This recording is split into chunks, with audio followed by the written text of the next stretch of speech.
One of the most ferocious tribes in the world, and the chiefs are commonly given a name that reflects their power. In English, Galissa translates as frightening. You have a very interesting name. It means frightening, but he looks very friendly and hospitable and warm. You don't know me very well, he says. He saw me this morning. Okay. Though we've come all this way to find out about the Afar, we find they're just as interested in learning about us. I have to ask you a question. Why don't you have our color? It's, where we come from, the sun is not very strong. The longer we stay in Ethiopia, the darker our skin will become. Yeah, to be honest, I don't know. I don't know yet. Galissa's first job of the day is to tend his camels. Providing milk, meat, transport and status, camels are the Afar's greatest single possession.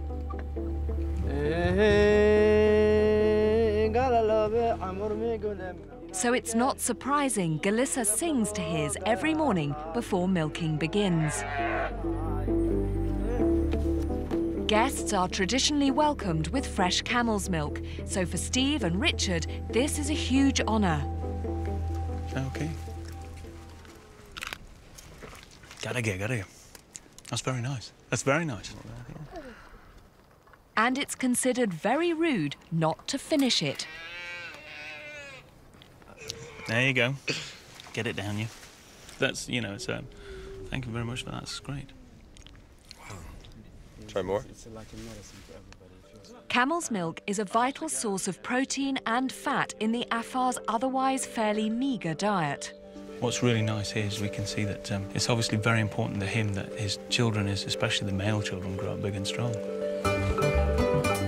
It just goes to show that, you know, these guys could not live here without these animals, you know. These animals are their lifeblood, really. Look at that lovely big white moustache.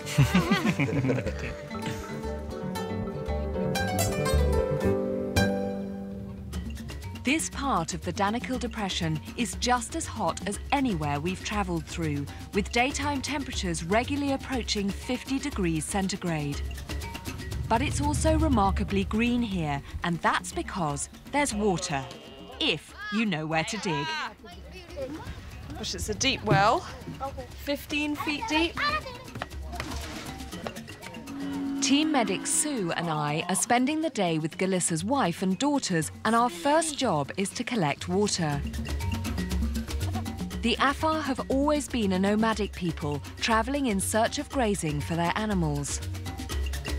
But for the last 30 years, the people of Kusawat have settled here because oases like this are few and far between, and the Afar know a good thing when they see it. This is quite a luxury, really, because having a well so close to the village is obviously a bonus. However, you've still got to schlep down here, pull the water up, fill your containers, and ship it back again. What feels like a luxury to the locals feels like damn hard work to me. Yes, this seems to be the traditional way to carry water, which makes a lot of sense, actually, because, as you know, it's much heavier carrying something in your arm. Sorry, I've got to concentrate here. No, OK, which way? Oh, under my arm, yeah, OK. It's not the most comfortable of positions to be in. Like that?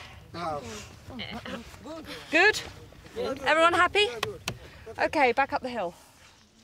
Look at you, you make it look completely effortless. The Afar Women's Day is a non-stop cycle of cooking and collecting water and firewood. But while I join the women in their daily labour, Steve and Richard are sitting down with Galissa for a cup of tea in the shade. There is a distinct imbalance in the workload here that I'm finding hard to ignore. It is a hard life for these women, undeniably hard life. To me, a stranger, they seem very cheerful, but maybe over the next few days we'll discover that life for the Afar women isn't as cheerful as it appears on the surface. If I can find a moment when the men aren't around, I may learn what the women think about their lives here.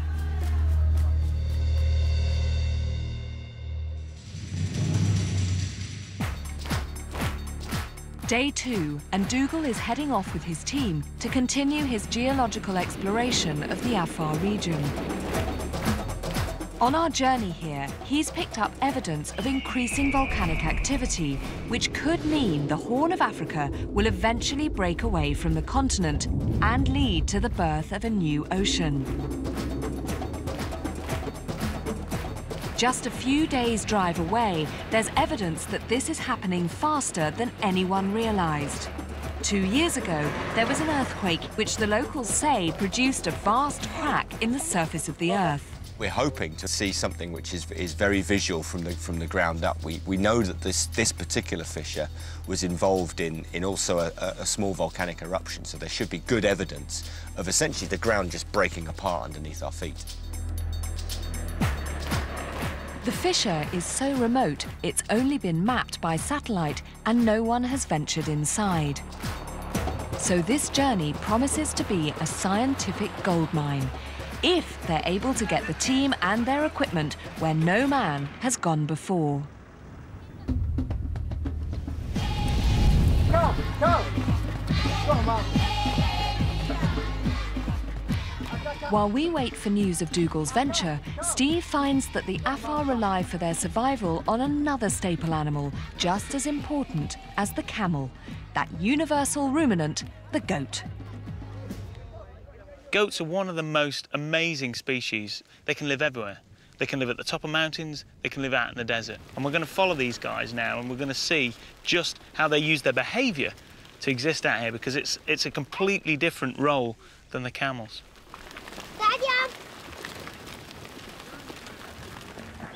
Like camels, goats can provide milk and meat, and though they're no use for transport, they're a lot more placid and much easier to keep. So responsibility for looking after them is given to the children. The little boy who seems to be in charge, that's Abdullah. He's probably about 6 or 7. Now, given how important these livestock are, and what a massive part of the wealth of this family is tied up in these animals, that's a huge responsibility. The vegetation here, despite the water, is very sparse and toughened by the harsh desert conditions. To find out just how the goats find enough to flourish, Steve has decided to conduct a simple experiment. Okay, well, I'm going to have to be a bit on the sly side. So. Oh, steady, there we go. You're going to be our test goat, okay? I'm going to pop a little GPS tracker on him, or her, okay? And then pop it round its neck. Good man, you hang on to goat. Abdullah. What is the goat's name? Afasi.